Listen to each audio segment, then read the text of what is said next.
Ini adalah karya saya sendiri dan saya pernah upload di sebuah situs dengan nama Pena Jo doang. Untuk sebelumnya silakan teman-teman untuk subscribe, like, dan notifnya dulu ya. Oke, langsung saja kita ke cerita.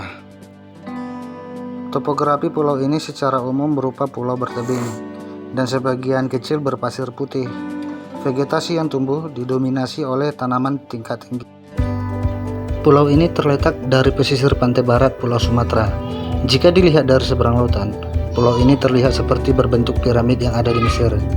Di sekitar Pulau Situngkus terdapat juga 30 pulau kecil. Pulau Situngkus dihuni oleh 50 kepala keluarga, di mana masyarakatnya hidup dengan rukun dan damai di bawah kepemimpinan kepala suku yang sangat bijaksana dan juga tegas, sehingga membuatnya sangat dihormati dan disegani oleh masyarakatnya. Tapi semenjak 5 purnama terakhir, ketenangan itu mulai terusik oleh kejadian-kejadian yang membuat resah seluruh warga. Seluruh gadis-gadis perawan di desa telah diperkosa oleh sesuatu yang kasat mata. Bahkan sudah ada salah satu gadis desa yang hamil akibat kejadian pemerkosaan tersebut. Dan para penduduk sepakat untuk menggugurkan janin yang dianggap anak iblis itu.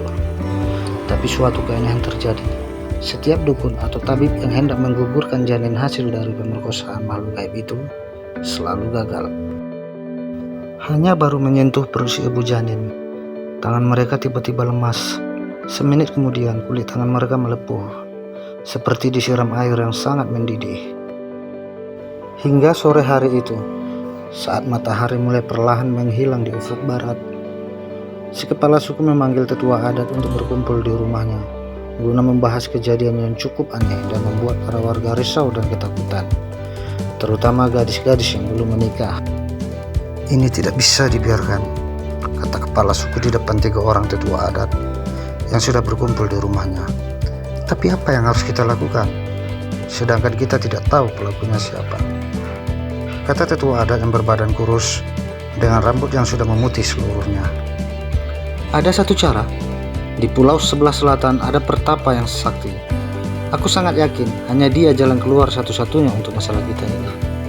Seorang tetua adat lainnya yang berkepala pelontos mencoba memberi saran. Benar, aku juga pernah mendengar kehebatan pertapa tersebut. Salah satu kehebatannya, dia mampu pergi bermil-mil jauhnya hanya dalam satu kedipan mata saja. Seorang tetua adat lainnya yang wajahnya memiliki banyak codet membenarkan kata-kata tetua adat yang berkepala pelontos.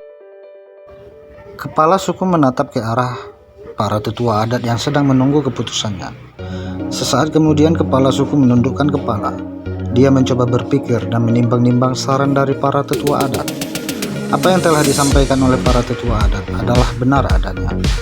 Kepala suku tidak bisa memungkiri kebenaran itu, karena dia juga sudah mendengar kabar tersebut. Tapi yang menjadi masalahnya adalah bagaimana cara mengenali sang pertapa. Karena selama ini, dari kabar burung yang berseliweran, sang pertapa selalu berubah-ubah wajahnya setiap bertemu orang yang berbeda-beda. Itu adalah termasuk kesaktiannya yang lain. Baiklah, kepala suku menarik napas dengan dalam. Besok pagi, aku sendiri yang akan menjemput pertapa itu, kata kepala suku penuh dengan keyakinan.